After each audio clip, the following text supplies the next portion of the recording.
আসসালামু আলাইকুম। এই যে দেখেন ঈদের পিঠা বানানো শুরু। এই যে ফুল পিঠা বানাইছি দেখেন, বরফ পাতার মধ্যে দিয়ে সিরিজ দিয়ে এগুলি পিঠা বানাতে হয়। এই যে দেখেন কতগুলি বানাইতেছি।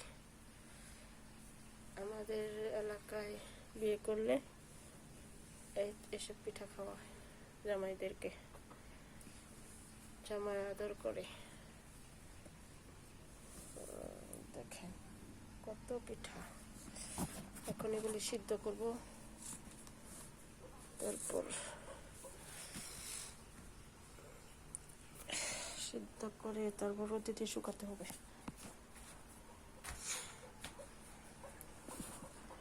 ঘুরিয়ে ঘুরিয়ে দেখায় এগুলি। এখন আমার নিজ হাতে বানাইতেছি। এখন বাপে দিব, বাপা পিঠা বাপে দিতে হবে।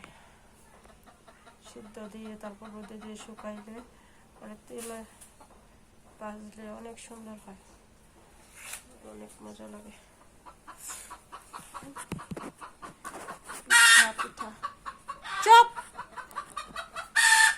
বিক্রি করা তো অবস্থা।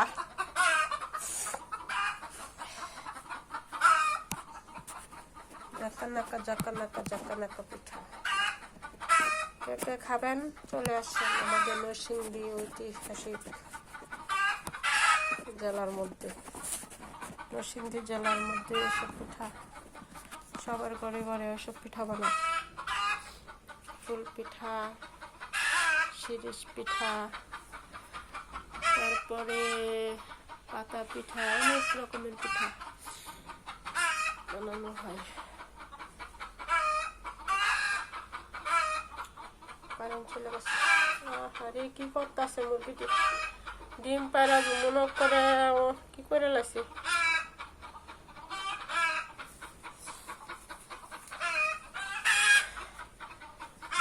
ঐতিহাসিক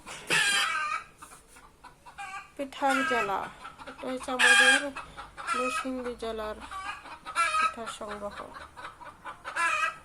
বুঝছেন বন্ধুরা, আমাদের বাড়িতে চলে আসবেন, পিঠা খাওয়াবো। আমার চ্যানেলটি লাইক কমেন্ট শেয়ার করে সাবস্ক্রাইব করে দেবেন। তগলে কিচ্ছু উনি না।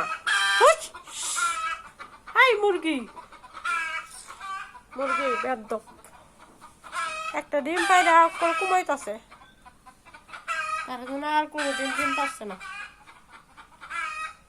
মুরগি।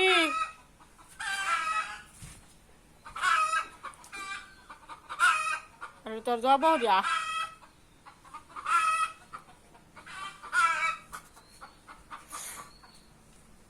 ধন্যবাদ, আপনাদেরকে ধন্যবাদ জানাই। ধন্যবাদ।